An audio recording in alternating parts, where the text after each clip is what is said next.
ॐ सहना भवतु सहनौ भुनक्तु सह वीर्यं करवावहै तेजस्विनावधीतमस्तु मा विद्विषावहै। ओम शांति शांति शांति।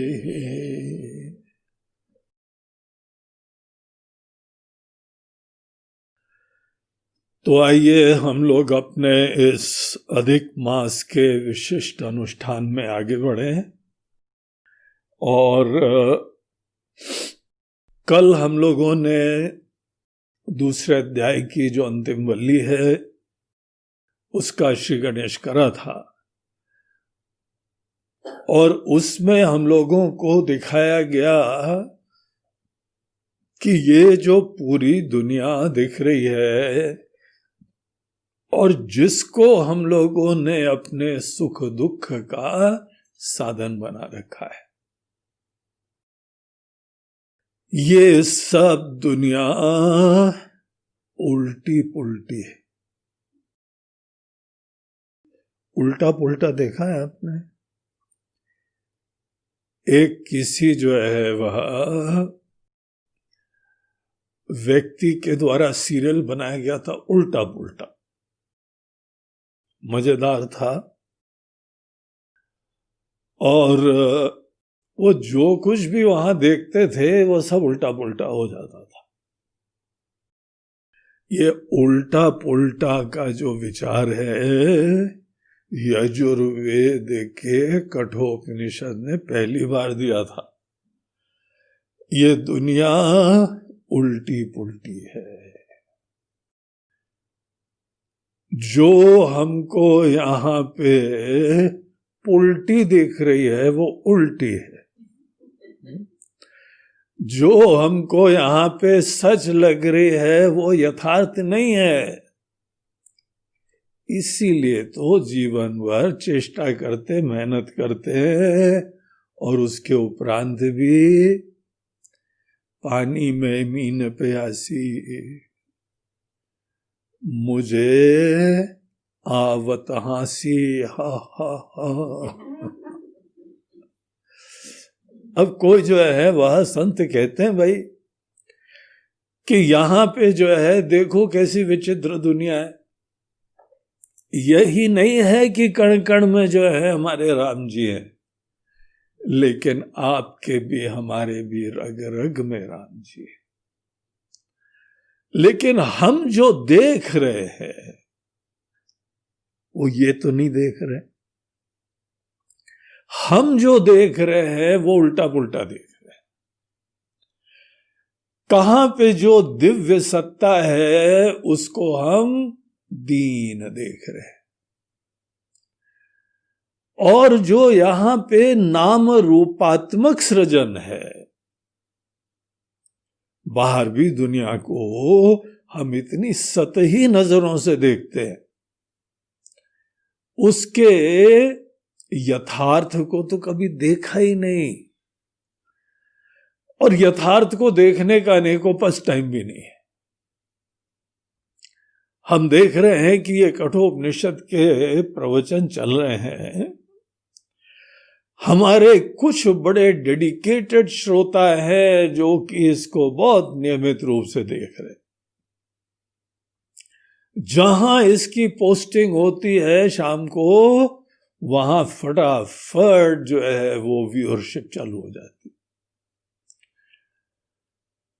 और एकदम जो है वो सेंचुरी पूरी हो जाती है दूसरे दिन सवेरे तक। कई बार सवेरे तक, कई बार थोड़ा सा दोपहर तक, शाम तक, जैसे जिसको टाइम मिलता है। लेकिन वो इतना तो है कि हमने यहाँ पे बहुत सेंचुरी मारी है। ये हम लोग का जो 46 दिन का अनुष्ठान चल रहा है तो उसके अंदर डबल सेंचुरी भी मारी।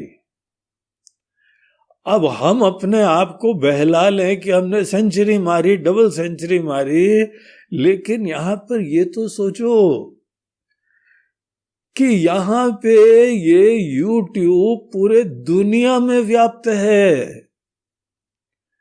पूरे देश में व्याप्त है। ये एक ऐसा सशक्त माध्यम है जो इन प्रवचनों को देश और दुनिया में वो भी सदैव के लिए स्थापित कर देता है। ये प्रवचन जो है वह अमर हो गए। अमर हो गए क्योंकि YouTube में है, खत्म ही नहीं होता है। जो भी एक बार रिसोर्सेज अपलोड कर दी गई, वो सब चीजें जो है सदैव टिकी रहेंगी जब तक इनके सर्वर के ऊपर आके एटम बम नहीं पड़े, तब तक। जहां पर भी अमेरिका में ये गूगल का यह एक सॉफ्टवेयर है, गूगल के द्वारा पूरे दुनिया को प्रदत्त यह एक पूरी एक व्यवस्था है, फैसिलिटी है कि आप कोई भी किसी प्रकार का ज्ञान हो, कोई कला हो, कोई संदेश हो, कोई समाचार हो, आप इस चीज को यहां पे स्टोर कर सकते। जब हम इसका सामर्थ्य देखें तो हमारी सेंचुरी ऐसा लगता है सागर में एक बूंद भी नहीं है। कितना होना चाहिए? अभी कोई जो है वह बॉलीवुड की मैसेज आ जाए, सुशांत राजपूत की जो है वह आज की ताजा खबर, खाट से 1 लाख हो जाते हैं। और यहां पे यमराज जी का अमर संदेश केवल 1 सेंचुरी होती। इसका कारण क्या है? उसका कारण भी यही हम लोगों को बताया हुआ है, उल्टा पुल्टा। लोगों की दृष्टि ऐसी उल्टी पुल्टी है, निश्चय ऐसे उल्टे पुल्टे हैं कि इन चीजों में रुचि नहीं होती है।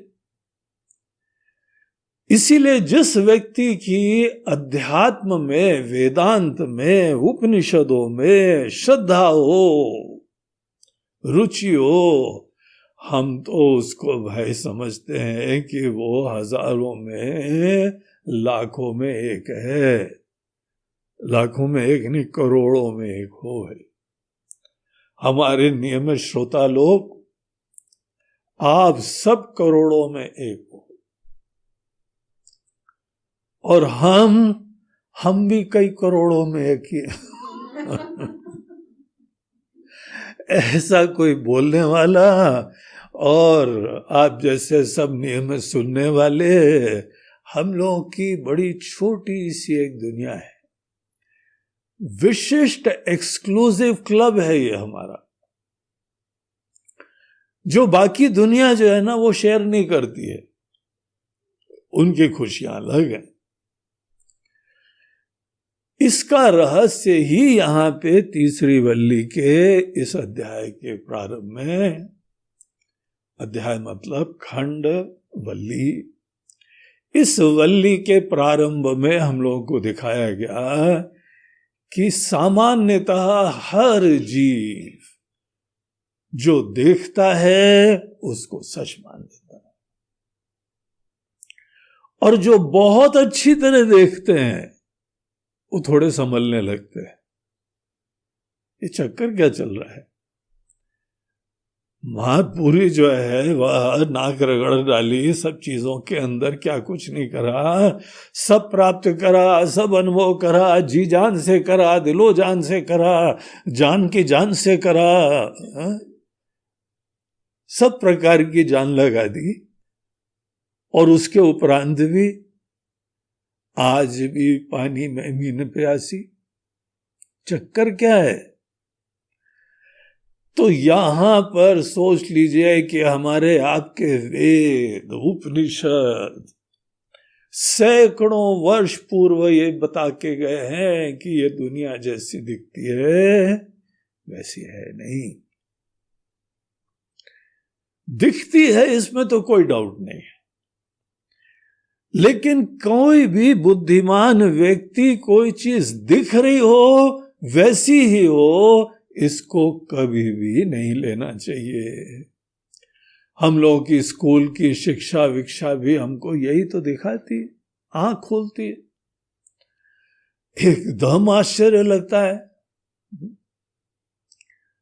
रेगिस्तान में बाहर तपती जो है रेती के अंदर पानी दिखता है, पानी होता ही नहीं है। दर्पण के अंदर दूसरे स्वामी जी हमको डेली खड़े दिखाई पड़ते हैं, वो स्वामी जी है ही नहीं। देखो कैसी विचित्र बात है। जैसे हम लोगों को अनेकों चीजें दिखती हैं, लेकिन यथार्थ कुछ और होता है। हमारे अत्यंत वंदनीय प्रातस्मरणीय मनुष्यों ने इस दुनिया के ऊपर भी बहुत गहराई से विचार करा और यही देखा कि ये दुनिया जैसी दिखती है वैसी नहीं है। ये हमको नित्य दिखती है, ये टिकाऊ दिखती है, ये जीवंत दिखती है। ऐसा लगता है कि ये सदैव टिकी रहेगी, यही हमको खुशियां प्रदान करेगी, यही सफलता प्रदान करेगी। उसी के बाद घर के अंदर कोई घटना हो जाती है, किसी की मृत्यु हो गई,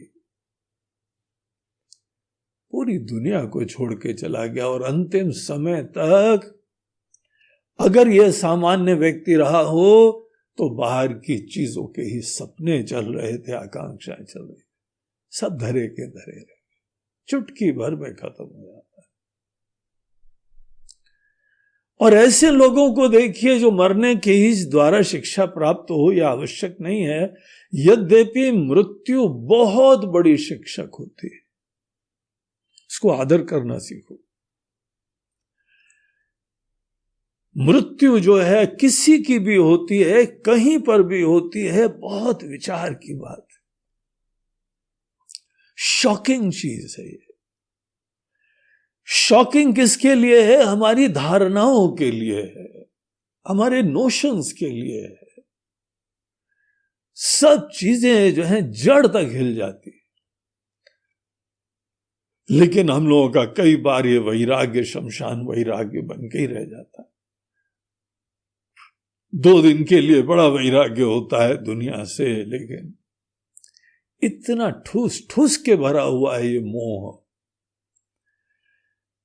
कि जैसे पानी के अंदर काई जमी हुई है, पत्थर डालो तो एक क्षण के लिए काई किनारे हो जाती है, नीचे निर्मल पानी दिखाई पड़ता है और कुछ क्षणों बाद ही आके काई फिर से उसको घेर लेती है। हमारे ये मोह भी इतने दृढ़ हैं कि फिर से आके हमारे मन को घेर लेते हैं और फिर से हम लोग उसी दुनिया में वही खुशी गम, वही रोना गाना, वही हंसी खुशी, बाहर की चीजों को निमित्त बना के। कुछ लोग हैं जो बहुत सिंसियर होते हैं, जो थॉटफुली जीते हैं। मेजॉरिटी तो थॉटफुली जीते ही नहीं है। मेजॉरिटी जो है वो अपनी बुद्धि को जगाती नहीं है, बस यही बोलते हैं हमको पता ही नहीं था, हमने सोचा ही नहीं, विचारा ही नहीं। क्यों नहीं विचारा भाई? तुम्हारा जीवन है, बेशकीमती जीवन है, बड़े भाग मानुष तन पावा, इतने भाग्य से मिला है और तुम विचार नहीं कर रहे हो। सोचो तुम्हारे लिए क्यों इतना दुनिया के प्रति हम अंधविश्वास रखें कि जहां दुनिया चली जा रही है सब सही है। हमारे जीवन की असफलता उस अंधविश्वास का परिणाम होती है। जो हमको दुनिया दिख रही है वो सत्य नहीं होती है। ऐसा भी है कि नहीं, ये भी हम कह रहे हैं कि नहीं है दुनिया, हमको आपको आंख से स्पष्ट रूप से दिख रही है। और आजकल तो जो है वह पिक्चरों का जमाना है। देखिए स्क्रीन के ऊपर कितनी एक रियल दुनिया दिखाई पड़ती है।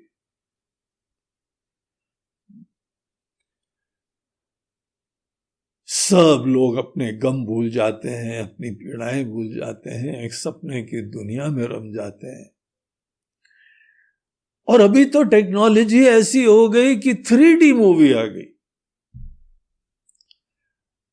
हम अहमदाबाद गए थे किसी कार्यक्रम में, वहां ज्ञान यज्ञ था गीता का, तो वहां किसी ने बताया कि गुरुजी यहाँ पर एक साइंस सिटी है और वहां पे 3D मूवी का एक व्यवस्था है, आप देखेंगे? हमें बोला जरूर देखेंगे।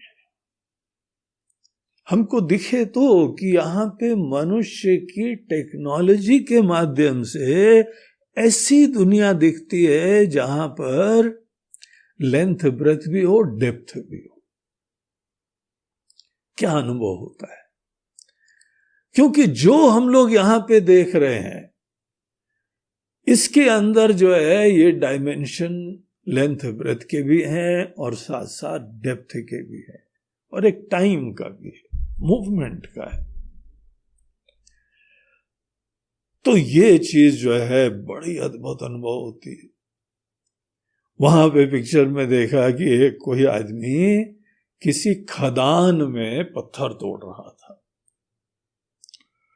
उसने अपनी एक गेंती जैसी उठाई और पत्थर पे जो मारा धाए से, सीधे पत्थर हमारे मुंह पे आ रहा था। वो तो हमने टाइम से जो है ना सर झुका लिया। इतना विविड, इतना क्लियर, बिल्कुल सच लगा। उसकी कंटिन्यूटी में एक शार्क की मूवी दिखाई। समुद्र के अंदर जो बड़े हिंसक प्राणी रहते हैं, शार्क्स, तो वो खासकर जो शार्क थी बड़ी हिंसक टाइप वाली थी, बहुत सारी होती है। तो वो आके दूर से दिखाई पड़ी किसी को और इनकी नाव जा रही थी। नाव जा रही थी, धीमे धीमे उसने जो है कैमरे को फोकस करा और एकदम मुंह खोल दिया उसने। पूरा अंदर हमको डिटेल में दिखाई पड़ा, जैसे भगवान कृष्ण ने विश्व रूप दिखाया तो अर्जुन को मुंह के अंदर दिख रहा था ना, वैसे हमको पूरा डिटेल अंदर तक दिखाई पड़ा। हमने सोचा आज तो गए, इतना क्लियर।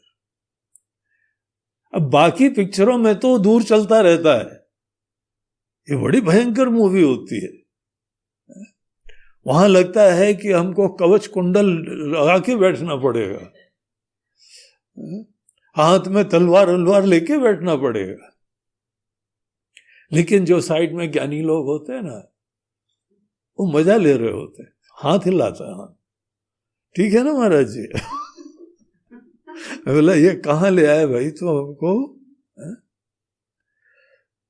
तो उनकी हंसी देख के हमको विचार आता है कि अरे कोई बात नहीं, अच्छा अच्छा अच्छा हम लोग पिक्चर हॉल में, हाँ। लेकिन धन्य है वो टेक्नोलॉजी, धन्य है वो प्रोड्यूसर, धन्य है वो डायरेक्टर और धन्य है वो शार्क। ऐसे टाइम से मुंह खोला उसने, भयंकर मुंह खोला है ना। ये सब भ्रम। रात को सपने में 3D मूवी में हम कहां जाएं वो देखने के लिए। हर व्यक्ति रात को सपना देखता है ना, सपने में कई बार हॉरर मूवी से आते हैं, बच्चे लोग चीख के डर जाते हैं, उठ जाते हैं, रोने लगते हैं। और जो आसपास ज्ञानी लोग उठे बैठे हुए हैं उसकी चीख के कारण उठे हुए हैं, बोलते कोई बात नहीं बेटा, सपना है। माथे पे हाथ फिराते हुए, पानी वानी पिलाते हुए, पानी का छींटा भी मुंह पे डालते हुए, सपना सब। अनुभव तो सबको होते हैं, राइट शिक्षा लेना चाहिए। ये यहां पे हम लोगों को हमारे उपनिषद सैकड़ों वर्ष, सैकड़ा हजार होता है ना, कई हजार वर्ष पूर्व, जहां पे अनेकों जगह पे तो अभी कपड़े पहनने की अकल नहीं आई थी, खाने पीने की अकल नहीं आई थी, यहां पे ये चर्चाएं हो रही थी। उपनिषद के अंदर ये बताया जा रहा है कि ये जो दुनिया दिख रही है, आपके रिश्तेदार दिख रहे हैं, आपका घर दिख रहा है, आपका पलंग दिख रहा है, आपका टीवी दिख रहा है, आपका कंप्यूटर दिख रहा है, आपका मोबाइल दिख रहा है, और मोबाइल के अंदर हम देख रहे हैं, देख ही नहीं रहे, बोल भी रहे हैं। ये सब दिख रहा है ना, सब एक क्षण का। यथार्थ में हम कहां हैं? आपके मोबाइल में थोड़ी बैठे हुए हैं। यथार्थ में हम क्या आपके टीवी के अंदर बैठे हुए हैं? टीवी के अंदर बैठे होते तो फिर वहां पे थाली परस के लानी पड़ती।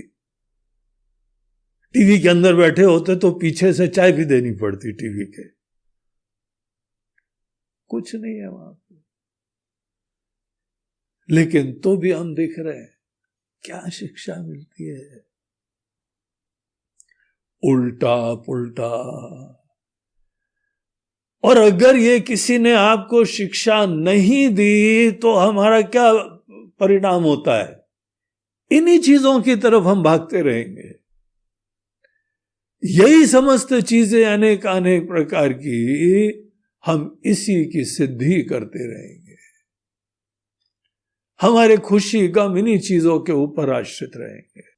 तो हमको ये मंत्र यहां पे दिखाता है कि जो दुनिया दिख रही है वैसा नहीं है, जग जाओ।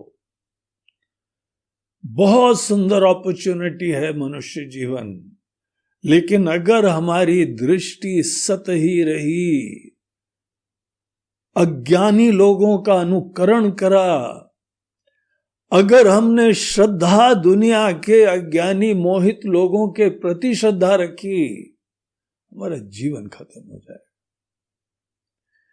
मनुष्य जीवन की जो संभावनाएं हैं वो हम उससे वंचित हो जाएंगे। हमको यहां पे दुनिया को देखते हुए ये ध्यान रखना चाहिए कि ये सब चीजें भगवान की माया के द्वारा प्रस्तुत हैं, और माया को नहीं, मायापति को जानना है। एक न एक यहां पे सत्य अवश्य है, लेकिन वो बाहर दुनिया के अंदर नहीं है। वो यहां पर सब चीजों की गहराई में जाने पे इतना निकट विराजमान है कि हमारा जीवन कृतार्थ हो जाएगा, धन्य हो जाएगा, अगर हम मूल में जाते हैं। इसीलिए संसार वृक्ष को कहा कि ऊर्ध्व मूलम अवाक शाखा, गीता में अधः शाखा बोला। एक ही आशय, ऊपर और नीचे, और साथ ही साथ ऊपर नीचे का एक और आशय ये होता है कि जो बाहर है वो अवाक शाखा, वो बाहर है, वो साथ साथ निकृष्ट है, अपरा है। निकृष्ट मतलब कि ये कोई विद्वेष का विषय नहीं है, ये अनासक्ति से युक्त होकर देखने का विषय है। जब पहली बार चलचित्र आया, मूवीज आई, तो उस समय पहली बार किसी ने ट्रेन का सीन दिखाया। ट्रेन सीधे आदमी के ऊपर, दृष्टा लोगों पे सब बैठे हुए थे हॉल में, बड़ी मुश्किल से तो बुलाया था सबको पहली बार, और सब लोग देखा ये क्या हो रहा है, हमको सामूहिक रूप से मारना चाहते क्या? सीधे ट्रेन ऊपर चलती चली आ रही थी, और अनेकों लोग तो वहां पे बैठ गए, हिल गए, जैसे हम 3D मूवी में हिल गए थे, वैसी स्थिति हो गई। लेकिन आज देखिए, हम और आप कैसे जो है आराम से बैठते हैं, पॉपकॉर्न खाते हुए पूरी मूवी देखते हैं। कोई वहां पे मर रहा हो, कोई जी रहा हो, वहां पे हम बिल्कुल स्थित प्रज्ञ की तरीके से दुखेशु अनुद्विग्न मनाः सुखेशु विगत स्पृहा ऐसे बैठते हैं ना। यही दृष्टि हमको, हम वो जानते हैं दृष्टि, किसी चीज को असार जान के उसका लाभ भी लिया जा सकता है, उसका फायदा भी होता है, और अनेकों प्रकार की सेवाएं होती हैं। कर्म का ऑब्जेक्टिव प्राप्ति नहीं होता है, कर्म का ऑब्जेक्टिव प्रेम से, पूर्णता से, मस्ती से, सबकी खुशी के लिए काम करना होता है। कोई दुनिया हमको पीड़ा नहीं देगी। अनासक्ति से अगर इस दुनिया के अंदर हम पेश आते हैं तो ये दुनिया हमको कभी समस्या नहीं देती। हम पूर्णता से जीवन चालू करते हैं, दीनता से नहीं चालू करते, अपेक्षा से नहीं चालू करते हैं, ईश्वर के निमित्त बन के चालू करते हैं, और अंततः इसको मिथ्या जानते हुए बाधित कर देते हैं। किसी चीज को सत्य समझना हमारी बुद्धि में ही मात्र भ्रम है, वस्तुतः कोई हमारी बुद्धि में थोड़ी घुसता है, हम ही उसको अपने हृदय में प्रवेश देते हैं। जैसे जैसे हम दुनिया को असार समझते हैं, सब दिखता है बड़ी सुंदर दुनिया है, पिक्चर चल रही है, डायरेक्टर प्रोड्यूसर हमारे भगवान खुद हैं, तो देखने में कोई समस्या नहीं है, लेकिन इसको खेल बना देना चाहिए। जीव जब इस दुनिया को देखता है तो संसारी हो जाता है, भगवान इस दुनिया को देखते हैं तो उसको लीला बना देते हैं। लीला में केवल यही फर्क है कि हाँ, हार जीत से कोई फर्क नहीं पड़ता है। ऐसा नहीं है कि हमको हारना है, आपकी जीत भी हो, लेकिन उस जीत में भी सबका हित हो, कल्याण हो। हमारी ईगो फुलफिलमेंट की बात नहीं, हमारी विशिष्टता की बात नहीं है। तो ऐसी यहां दृष्टि हमको दी, और अधिष्ठान को जो जान लेता है वही ब्रह्म को जानता है। और दुनिया का अधिष्ठान देखने वाले की सच्चाई के अंदर होता है, क्योंकि बाहर किसी चीज को हम सत्य या गलत समझ रहे हैं, हमारी दृष्टि मात्र है ना। जो ज्ञाता है, जो जानने वाला है, उसकी दृष्टि में दोष है, इसलिए उसकी गहराई में जाना होता है। मूल कहां है? मूल देखने वाले की दृष्टि के अंदर है। तो जहां देखने वाला अपने ही अनेकानेक अविवेक और मोह के ऊपर विचार करता है, उसको बाकी सब चीजें बाधित हो जाती हैं, और अधिष्ठान के साक्षात्कार के लिए मार्ग प्रशस्त हो जाता है। उसी ब्रह्म को यहां बताया है कि बहुत शक्तिशाली है, ये उन्होंने बनाया है, वो चला रहे हैं, और जो कोई भी दुनिया की शक्तियां हैं सब उनसे जो है वह उनके अधीन रहते हैं। तो ऐसी जो है ईश्वरीय सत्ता, जिनके डर से देवता लोग भी काम सतत कार्य कर रहे हैं, ये सब पहले 3 मंत्र में दिखा के अब देखिए आगे चौथे मंत्र में क्या कहते हैं। इह चेदशकद्बोद्धुं प्राक् शरीरस्य विसृसः ततः सर्गेषु लोकेषु शरीरत्वाय कल्पते। तो यहां कहते हैं कि देखिए, मनुष्य जीवन के अंदर इस विवेक को करने का सामर्थ्य है, क्योंकि मात्र विवेक से ही सत्यता में जगा जाता है। कर्म का रोल नहीं है। कर्म वहां होता है अगर बाहर को जो दिख रहा है वो सही में है।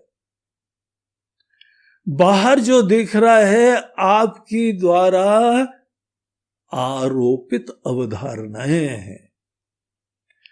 हम लोग अनेक चीजों के प्रति महत्व बुद्धि को आरोपित करते हैं, पहले आरोपित करते हैं, फिर उसके तरफ हमारी प्रवृत्ति होती है, या किसी के प्रति बहुत ही प्रकार का दोष आरोपित करते हैं और उसे निवृत्ति करते हैं। यही जो है प्रवृत्ति निवृत्ति ही हमारे कर्म का क्षेत्र रहती है, और जीवन भर इन्हीं चीजों को सत्य मान के ही जीते रहते हैं। एक समय आता है, पता लगता है कि ये सब कर्म करते रहे, बड़ी सिंसियरली करा, दिलो जान से करा, लेकिन कुछ हाथ नहीं लगा। तो फिर कर्म के प्रति आदमी जो है वो मोह छोड़ता है और गहराई से विचार करने के लिए प्रवृत्ति करता है। लगता है कि कोई ना कोई विचार में भूल हुई है, और ये जब विचार आदमी करता है गहराई से, तो उसको पहले दुनिया का मिथ्यात्व पता लगता है, दुनिया की असारता का उसको ज्ञान होता है। और जब दुनिया की असारता का ज्ञान होता है, जिस चीज के भी असारता का ज्ञान होगा, आपके अंदर से वो उसका विचार ही खत्म हो जाएगा। जिस जिस चीज को आपने असार देखा है, उसका न चिंतन करते हैं, न संकल्प करते हैं, न प्रार्थना करते हैं, वो सुख दुख का हेतु ही नहीं रहती है, उसके प्रति सत्यता की बुद्धि खत्म हो जाती है। और जब हमारे अंदर से दुनिया के अनेकानी चीजों के प्रति सत्यता की बुद्धि खत्म हो गई, तो यहां कौन भोगता रहेगा, कौन करता रहेगा? हमारा कर्ता भोक्तापना भी बाधित होता है।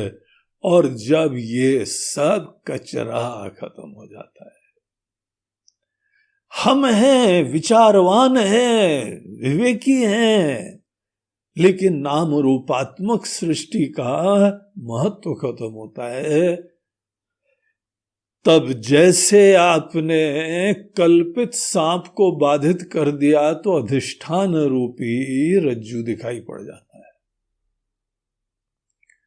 वैसे यहां पे मूल रिवील हो जाता है। और ये केवल विवेक और विचार की बात है, बहुत ही सूक्ष्म चिंतन है, बड़ा महत्वपूर्ण है, लेकिन है मात्र ज्ञान।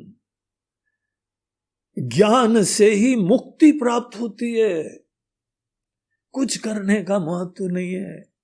करना मतलब दूसरी चीज को सत्य समझ के फिर प्रवृत्ति करते रहना, कुछ भी करते रहो, तो वो सब जो है वो गलत दिशा होती है। इसीलिए अंततः एक दिन हर व्यक्ति को अपने अंदर शांत होकर बैठना पड़ेगा, सब चीजों को बाधित करके, और अपने अंदर इस अधिष्ठान का ज्ञान प्राप्त करना पड़ेगा। समस्त चीजों के निषेध की पराकाष्ठा क्या होती है, निषेध करने की परम अवधि क्या होती है? आपके अंदर से सब दृष्टा दृश्य आदि के मोह खत्म हो जाएं तो क्या शेष रहता है? वही मूल है। और क्योंकि ये केवल एक ज्ञान है, क्योंकि विवेक मात्र है, इसीलिए हम और आप अवश्य प्राप्त कर सकते हैं, ये विश्वास रखना चाहिए। और ये शास्त्र तो इसी के लिए स्पेशलाइज चीज है, प्रमाण है। और जब हम कोई अपने सद्गुरु के ही माध्यम से शरणागति करके, इस शरणागति वाला जो है ना पक्ष, ये कमजोर रहता है। शरणागति में इतना परम विश्वास होता है और अपने अंदर सब मोह की त्याग छोड़ना होता है। अब अनेकों बार क्या होता है, हाँ हम आपके प्रति विश्वास रखते हैं, लेकिन घर के आराम में रह के बैठेंगे, हमारे रिश्ते भी बने रहे, हमारा खाना भी बना रहे, हमारा बेडरूम बना रहे, हमारा टॉयलेट भी बना रहे, हमारी किचन भी बनी रहे, हमारी इज्जत भी बनी रहे, ये सब संसार की चीजों का महत्व बना रहे, और तो भी हम भगवान पर विश्वास करते हैं। भगवान बोलते हैं यही सब छोड़ो यार। तो वैसी शरणागति होते होते जरा टाइम लगता है, हो सकती है शरणागति, इसमें असंभावना कुछ भी नहीं है। अगर हम आज इन सब चीजों में लगे हुए हैं, उसके पीछे देखिए हम लोग का निश्चय महत्व की बुद्धि है। हम बाहर की चीजों में महत्व की बुद्धि रखते हैं, इसीलिए तो ये सब जुगाड़ कर रहे हैं। हमारे अंदर से ये समस्त महत्व बुद्धि बाधित हो जाए, दुनिया नहीं छोड़ो, महत्व की बुद्धि। हमको कोई रिश्तों से कोई आपत्ति नहीं है, कोई लोग हैं यहां, उनसे कोई समस्या थोड़ी है, लेकिन ऐसा मोह कि ये तुम्हारे बगैर काम ही नहीं चलेगा, तुम्हारे बगैर हम रह नहीं पाएंगे, और ये सब ये चीजें नहीं रहेंगी तो जिंदा नहीं रह पाएंगे, ये सब मोह है। इस मोह से मुक्त होके अपने अंदर साहस करो देखने का कि होता क्या है। कहीं पे खाली जेब जाने में डर लगता है ना, पता नहीं क्या होगा, कब खाना मिलेगा नहीं मिलेगा, कभी जाके देखो क्या होता है, ट्राई करो। अनेकों फियर्स हमारे बेसलेस होते हैं जब हमारे अनेक मोह, हमारे मन में बैठे हुए हैं अनेकों मोह, हमने दूर करा और अधिष्ठान का ज्ञान प्राप्त करा। दुनिया भर के मोह को बगैर त्यागे जो विचार करता है उसका ज्ञान कल्पना होता है। जो अनेकानेक राग द्वेष से मुक्त होता है, बाहर की दुनिया के साथ दृष्टि बदलता है, उसका ज्ञान अपरोक्ष होने की संभावना होती है। और ये हम और आप कर सकते हैं, अनेकों लोग कर रहे हैं, पुण्यात्मा लोग हैं, भगवान के सही में भक्त लोग हैं, विवेकी लोग हैं, शास्त्र के प्रति प्रगाढ़ श्रद्धा वाले लोग। आज के समय ये सब हो रहा है, अनेकों लोग जी रहे हैं। तो यहां पे हमको चौथे मंत्र में देखिए श्रुति कहती है, इह चेद अशकत बुद्धुम। अगर आपने यहां रहते रहते इसी मनुष्य शरीर में इस चीज को जान लिया, प्राक शरीरस्य विस्रसः, शरीर की समाप्ति से पूर्व। ये मत बोलना है कि मरने के बाद तो वहीं जाएंगे। बुद्धू होके जाओगे तो बुद्धू ही रहोगे, मोहित होके जाओगे तो मोहित ही रहोगे। तो बहुत ही स्पष्ट स्टेटमेंट है, प्राक शरीरस्य विस्रसः, शरीर के गिरने से पूर्व। साहस करो मोह त्यागने के। बाहर की चीज अपने भी शरीर मन से प्रारंभ होते हुए बाहर की दुनिया, रिश्ते नाते, देखो तुम्हारा मोह कहां सबसे ज्यादा है, उसके साथ संबंध स्वस्थ करो। मोह के संबंध अस्वस्थ होते हैं, और जहां पर लेने की अपेक्षा है वहां पे ये मोह बन जाते हैं। स्वस्थ संबंधों में, समस्त संबंधों में इन्हीं को निमित्त बनाओ कि अपने बारे में यहां पे कुछ भी अपेक्षा नहीं होगी। ये देने का संबंध है, ये खुशी का संबंध, दूसरे की खुशी प्रदान हो। और ये भी नहीं है कि अरे कोई होगा नहीं तो किसको खुशियां देंगे, ऐसा भी पराधीनता मत रखना। महाराज जी बड़ी पीड़ा हो गई, क्यों? अरे जिसको खुशियां देते थे वही नहीं। अरे किसी को खुशियां देने वाला आदमी कितना खुश होना चाहिए। हम बड़े अकेले पड़ गए महाराज जी, बीबी मर गई, तो तुमको चाहिए था कि देते थे? अगर तुम बहुत खुशी से देते थे, तुम कैसे आनंद के पुंज हो। तुमने तो देने सीखा है, फिर तुमको पीड़ा क्यों होती? देखो तुम कैसे आनंद स्वरूप हो। तो यहां पर अनेक मोह जो त्याग देता है शरीर छोड़ने से पूर्व, वो जो दर्शन होते हैं कि हाँ मरणोपरांत इस लोक में जाएंगे उस लोक में जाएंगे, वो आदमी को दिल बहलाने के लिए, कोई ना कोई उपासना कराने के लिए, साधना कराने के लिए, ऐसे तो वो भजन करेगा नहीं, ऐसे तो कोई सेवा करेगा नहीं, ऐसे यज्ञ दान तप कुछ भी नहीं करेगा। इसीलिए जो है वो अभी बुद्धि उसकी सूक्ष्म नहीं हुई है, तो किसी लोकों की बात होती है।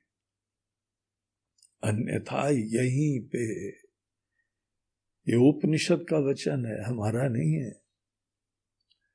हम सब लोगों के वेदों का वचन है। इह चेत अशकत बुद्धुम, अगर यहीं रहते रहते तुम शक्य हुए इसको जानने में, तो बढ़िया है। और अगर नहीं हुए, ततः सर्गेषु लोकेषु शरीरत्वाय कल्पते, सेम यही का यही साइकिल चलेगी अगले जन्म में। और ये भी मत समझना तुमको मनुष्य शरीर जरूर मिलेगा, कहीं नहीं लिखा हुआ है ऐसा। कितने ऐसे प्रसंग आते हैं जहां पे देखो भगवान कृष्ण की लीलाओं में ये पेड़ बन के शापित थे, पेड़ बन गए। हनुमान जी के प्रसंग में देखिए कोई जो है वो देवता लोग वानर बन गए, कहीं पे कोई बन गया। तो कोई भी योनि प्राप्त हो सकती है। और मनुष्य शरीर मिलना ये 84 लाख योनियों में बहुत ही रेयर अपॉर्चुनिटी है, बड़ी विरली चीज है, और केवल यही प्राप्त कर सकते हैं। किसी और योनि में ऐसा विवेक नहीं हो सकता, किसी योनि में ऐसा विचार नहीं हो सकता। तो अगर हमने यहां पे ये जीवन में मौका गंवा दिया, क्यों गंवा दिया? मोह को नहीं छोड़ा, धारणाओं को नहीं छोड़ा, लोगों के प्रति अंधश्रद्धा को नहीं छोड़ा, लौकिक धारणाओं का हमने अंध अनुकरण करा। सभी लोग करते हैं, सभी लोग करते हैं, यही सोचते हुए हम वही पथ पे चलते रहे। तो फिर वही हमारा ज्ञानी का जीवन, फिर से बाहर की चीजों के प्रति मोह, फिर शरीर धारण करना, और अंततः देखो शरीर धारण करना भी इश्यू नहीं है, ज्यादा इश्यू क्या है? प्यासे, असुरक्षित, अपूर्ण, घुटन, बेचैन, डर, इससे युक्त होके इनिंग्स प्रारंभ होती है। और इससे निकलने का मौका था, कृतार्थ होने का मौका था, सब गंवा दिया। केवल उनके लोगों के प्रति अंधविश्वास का ज्यादा परिचय दिया। और यहां वेद जो भगवान की वाणी है उनको उतना महत्व नहीं दिया। परिणाम दुनिया को नहीं होता। हाँ, दुनिया को तो एक दीनहीन व्यक्ति को झेलना पड़ता है। और अगर हमने जान लिया तो एक पूर्णता, धन्यता से युक्त यहां पे मनुष्य होता है, कृतार्थ होता है, सही में किसी की सेवा भी कर सकता है। शरीरत्वाय कल्पते, फिर शरीर लेने के लिए वो व्यक्ति यहां पर प्रवृत्त होगा। तो जो हमको यह चौथे मंत्र के अंदर बताया कि जो इस जीवन में रहते रहते अगर हम जान लेते हैं तो बढ़िया है, और अगर इस जीवन में रहते रहते नहीं जानते हैं तो सब कचरा हो गया। सेम का सेम संघर्ष, चेष्टा, प्रयास, सुरक्षा, स्वार्थ, सबका सब आएगा। हमारे पास अपॉर्चुनिटी थी इन सब चीजों से मुक्त होने की, लेकिन फिर से हमको ये सब चीजें प्राप्त होंगी। 5वें मंत्र में हमको ये यहां दिखाते हैं मनुष्य जीवन की विशिष्टता। मनुष्य जीवन की हमने सुना है ना, बड़ी विशिष्टता होती है। राम जी जो है अपनी प्रजा को बताते हैं, बड़े भाग मानुष तन पावा। शंकराचार्य जी विवेक चूड़ामणि के प्रारंभ में बताते हैं, जंतु नाम नर जन्म दुर्लभम। अनेकों शास्त्र हमको बताते हैं बहुत ही स्पेशल है। क्यों स्पेशल है वो देखिए 5वें मंत्र में हम लोग को क्या बोलते हैं। यथा दर्शे तथात्मनि, यथा स्वप्ने तथा पितृलोके, यथाप्सु परिवदृशे तथा गंधर्वलोके, छाया तपयोरिव ब्रह्मलोके। ये मंत्र हमको दिखाता है कि मनुष्य जीवन की क्या विशिष्टता है। बोलते हैं कि ये मनुष्य जीवन और ब्रह्मलोक, ये 2 लोक ऐसे हैं जहां पे विवेक की प्राप्ति हस्तामलकवत हुआ करती। और किसी भी लोक में, भले वो जो है पितृलोक हो, गंधर्व लोक हो या कोई भी लोक, स्वर्ग नरक की तो बात ही छोड़ो। स्वर्ग में तो केवल भोग ऐश्वर्य प्रसक्ता नाम, अनेकानेक वासनाएं इच्छाएं हमारी जो है वो पूरी नहीं हुई है। स्वर्ग में वो इन लोगों को अपनी इच्छाओं की पूर्ति का मौका मिलता है, वासनाओं की तृप्ति की संभावना होती है। होता सब कल्पित है, लेकिन उस चक्कर में मन के अंदर इच्छा पूरी हो जाएंगी तुम्हारे, तो उसकी तो बात ही छोड़ो। यहां पे पितृलोक, जहां हमारे पितृलोक रहते हैं, या गंधर्व लोक, बड़े संगीत प्रेमी, कला प्रेमी, दिव्य योनियां होती हैं, वो रहते हैं। ये सब योनियां थोड़ी पूज्य हैं। कुछ कुछ जो है वह गंधर्व लोक में लोग भी बड़े दिव्य होते हैं,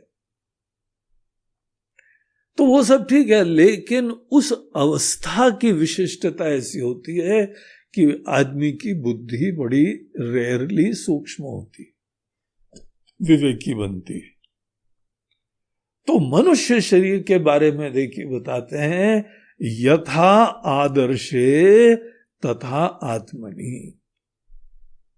जितना क्लियरली आप एक स्वच्छ शीशे के सामने खड़े होते हैं और प्रतिबिंब आपको जितना स्पष्टता से दिखाई पड़ता है, वैसे ही तथात्मनि अपने अंदर यहां आत्मा अनात्मा का विवेक हो सकता है। आत्मा अनात्मा का विवेक उतनी ही स्पष्टता से हो जाता है इस दुनिया में, इस मनुष्य जीवन में। और पितृलोक के बारे में बोलते हैं, पितृलोके यथा स्वप्ने। जैसे हम रात को जो सो जाते हैं ना सपने की दुनिया में, सपने की दुनिया में अनुभूतियां होती हैं, भोक्तृत्व रहता है, कर्तृत्व नहीं रहता ज्यादा। हम केवल एक्सपीरियंसर रहते हैं। नए नए आप पाप पुण्यवान ही उत्पन्न नहीं कर सकते हैं। पाप पुण्य नहीं उत्पन्न करना हमारी स्वतंत्रता की कमी है। जब पाप पुण्य करने के लिए, देखिए पाप पुण्य जब आदमी को कर्म के क्षेत्र में प्रेरणा दी जाती है ना कि तुम जरा पुण्य करो, ईश्वर के प्रति भरोसा रखो, ईश्वर के निमित्त बनो, ये सब कर्म के क्षेत्र में हमारे अंदर स्वतंत्रता को धारण करना होता है। कर्म का क्षेत्र हमारी स्वतंत्रता का श्री गणेश करता है। अगर कोई बहुत ही कॉन्शियसली डिलिबरेटली काम करता है तो वो फ्री हो रहा है। किसी भी प्रकार की परिस्थिति में कर्तुम शक्यम अकर्तुम शक्यम अन्यथा वा कर्तुम शक्यम, आप कर सकते हैं, नई तरीके से कर सकते हैं, पुराने तरीके से कर सकते हैं, या नहीं कर सकते।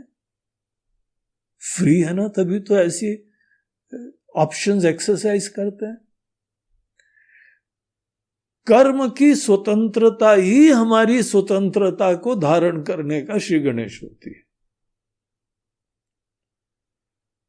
ये मनुष्य, ये जागृत अवस्था में संभव है, रात को स्वप्न में थोड़ी संभव होता है।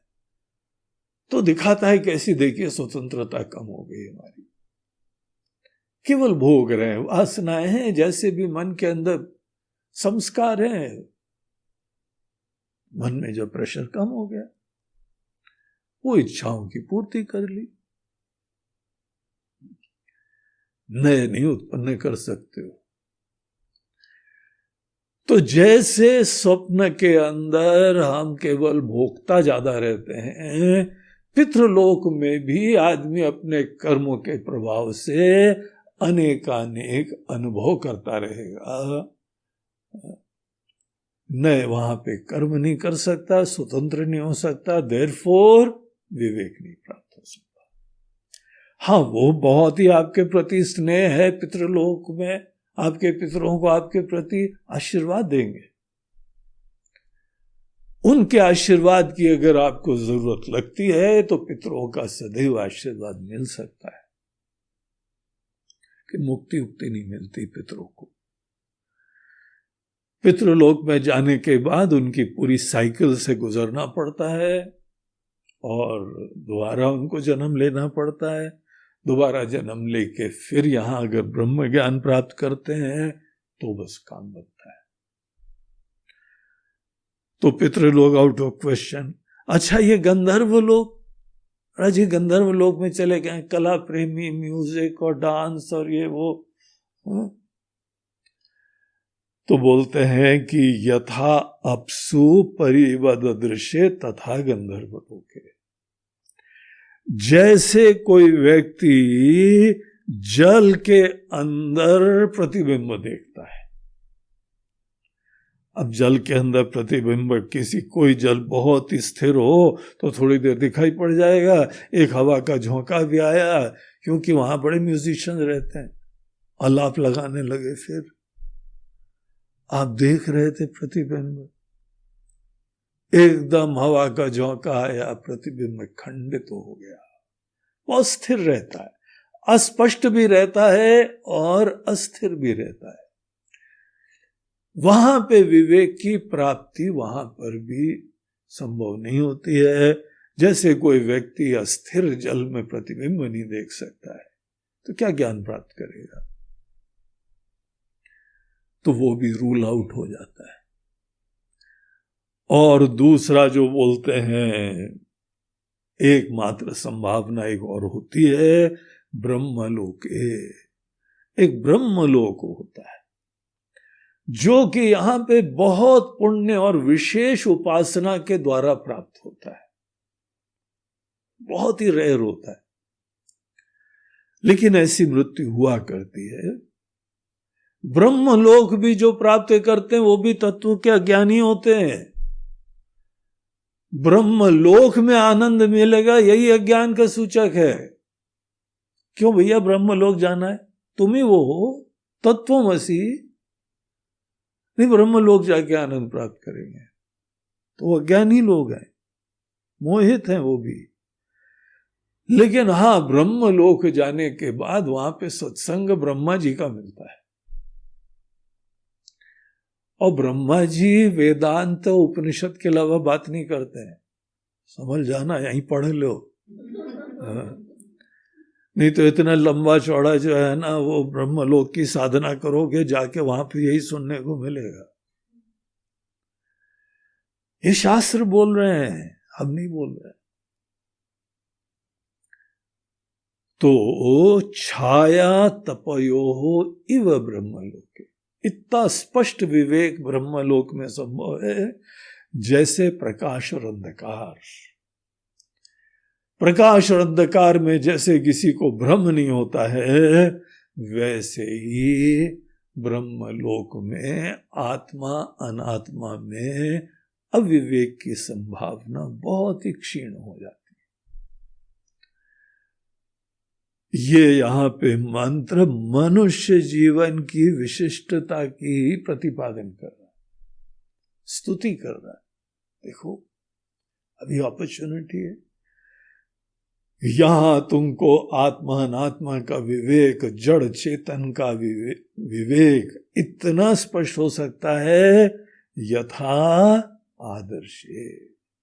जितना स्पष्टता से तुम शीशे में बिंब प्रतिबिंब को देखते हो ना, इतना स्पष्टता से आत्मा और जीव को देख सकते हो। इसीलिए ये यहाँ पे डेफिनेटली पॉसिबल है और इसके लिए हमको कोशिश करनी चाहिए। ये बता के अगले छठे मंत्र में देखिए, यहाँ आचार्य एक प्रश्न उठाते हैं कि कथम असौ बोधव्य, कैसे जाना जाए महाराज जी, एक बार हमको फिर से कृपया बताइए। तो देखिए क्या कहते हैं, इन्द्रियाणां पृथक् भावम् उदयास्तमयौ च यत् पृथगुत्पद्यमानानां मत्वा धीरो न शोचति। तो यहाँ पे कहते हैं कि ये विवेक की प्राप्ति में आपको अनुभूतियां भी बंद नहीं करनी है, आपको विचार भी बंद नहीं करना है, आपको उस टाइप का ध्यान नहीं करना है जो शून्यवादी कराते रहते हैं। शून्यवादी लोग आपको ध्यान का प्रोग्राम, मेडिटेशन करना है, मेडिटेशन क्या मेडिटेशन करना है, no meditation is highest meditation, no thoughts is highest meditation. और इतने सारे इंटरनेट पे भी आप देखो मेडिटेशन के क्लासेस, सब थोड़ी देर शांत सांस वांस लेके आपको शांति से बैठना सिखाते हैं और आपके ऊपर आक्षेप करते हैं। क्या बुद्धिमान आदमियों, अपनी तरफ से शांति से बैठ जाए करो ना। हम पूरा मेडिटेशन के पैकेज के नाम पे तुमको थोड़ी देर शांति से बैठना सिखाते हैं और फिर तुम बोलते हो हाँ कितना बढ़िया मेडिटेशन, कैसे जीवन बना लिया है, थोड़ी देर शांति से भी नहीं बैठ सकते हो। अब जो लोग थोड़ी देर शांति से नहीं बैठ सके उनके लिए बहुत बड़ा मेडिटेशन है,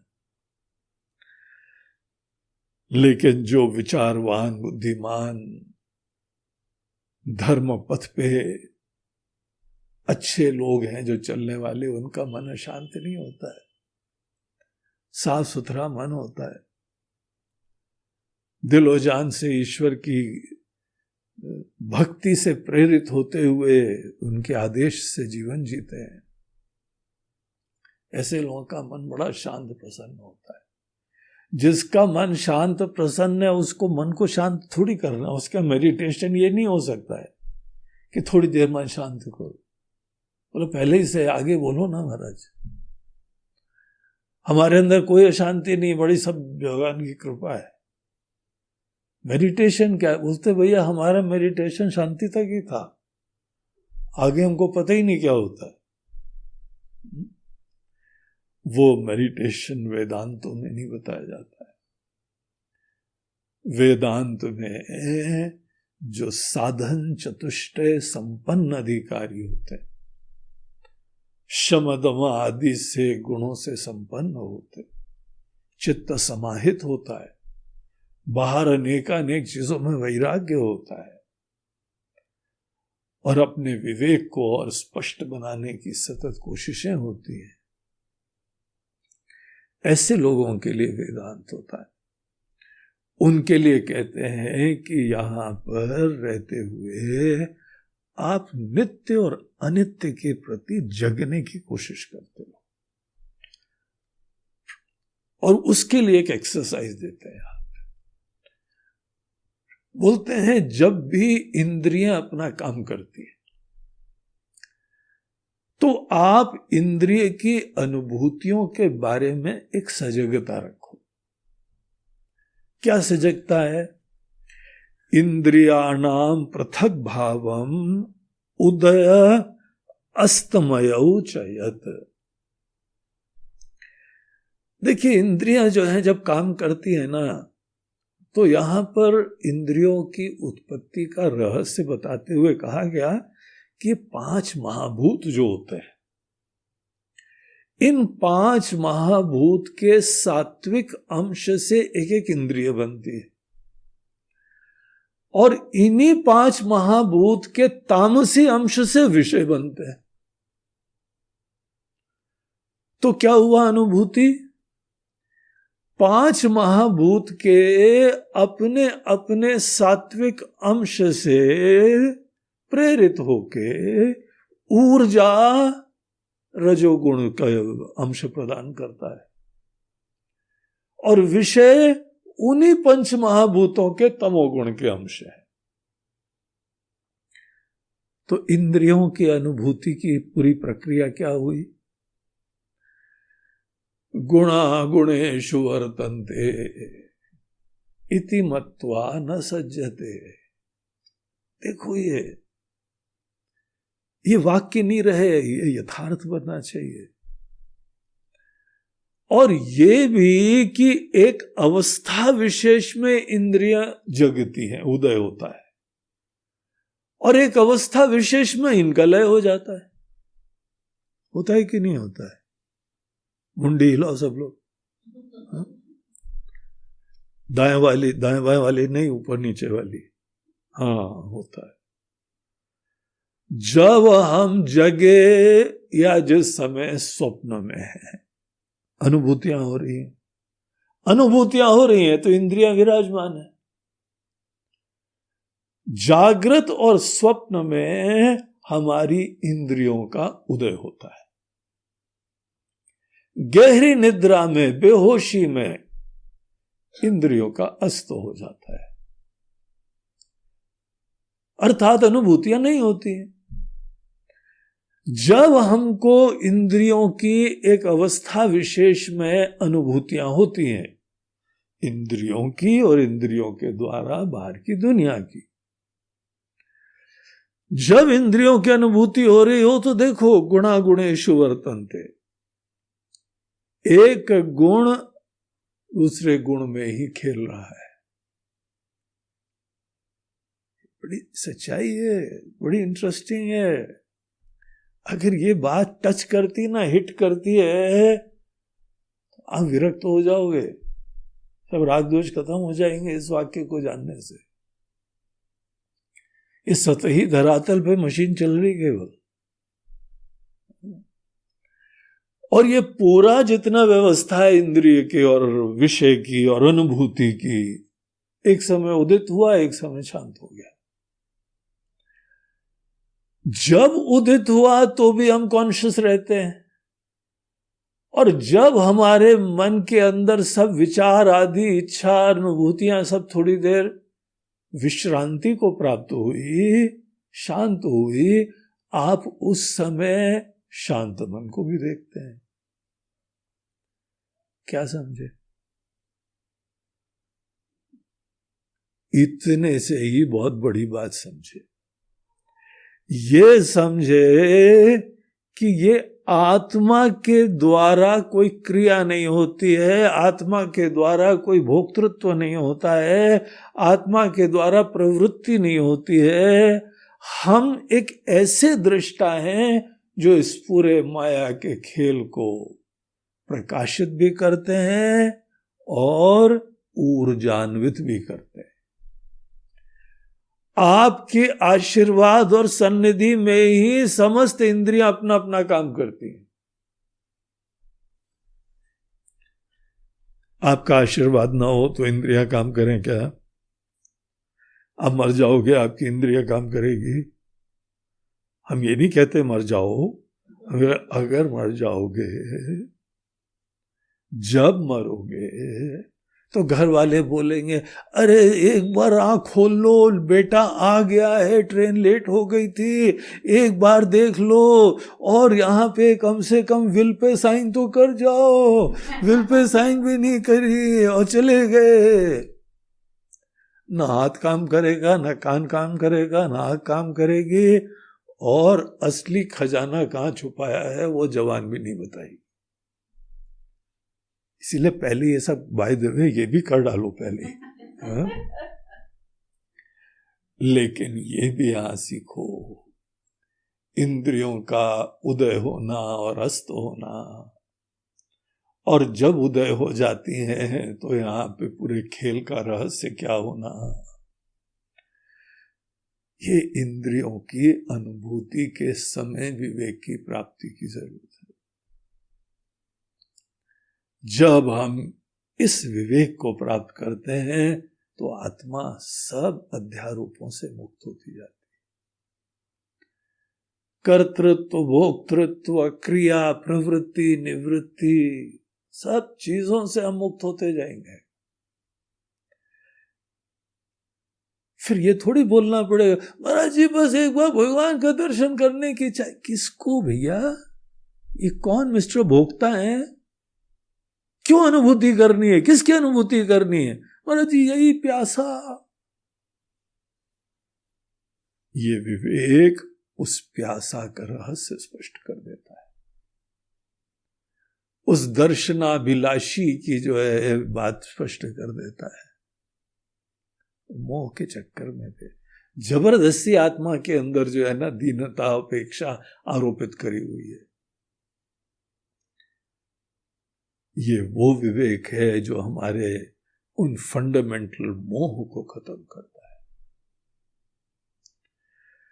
तो ऐसा यहां विचार करो, और एक बार पृथक उत्पद्यमाना नाम, ये सब इंद्रियां आदि एक एक करके उत्पन्न होती हैं और फिर सामने सब फैकल्टीज खड़ी हो जाती हैं, और हमको कुछ अता पता नहीं है, जाके पकड़ लेते हैं, आसक्त हो जाते हैं, तादाद में कर लेते हैं। पहले खुद जाके अशांत होते हैं, फिर शांति ढूंढते हैं, और फिर अनेकों जाके ऐसे मेडिटेशन में जाके जहां पे बोलते हैं शांत हो जाओ, शून्य हो जाओ। उन अज्ञानियों के चक्कर में पड़ते हैं। वेदांत का आश्रय लो, बौद्ध का नहीं। ये विवेक प्राप्त करो। ऐसा जो जान जाएगा, आत्मा को कर्तृत्व भोक्तृत्व से मुक्त करेगा, मत्वा धीरो न शोचति, वो विवेकी व्यक्ति को कभी शोक नहीं प्राप्त होगा। ये तरीका है। तो यहां विवेक का तरीका भी बताया और विवेक का जो है प्रयोजन भी बताया। क्या फायदा होता है? देखिए कितने बढ़िया यमराज जी हैं, सब बातें इतना सरलता से हमारे लेवल पे उतार के ले आते हैं। तो यहां तक जो है वो छठे मंत्र तक हम लोगों ने देखा। अब इस विवेक को आगे ले जाते हैं और थोड़ा सा स्पष्टता से बताते हैं, वो फिर हम लोग कल देखेंगे। ओम नमः पार्वती पतये, हर हर महादेव, नर्मदे हर बोलो गंगा।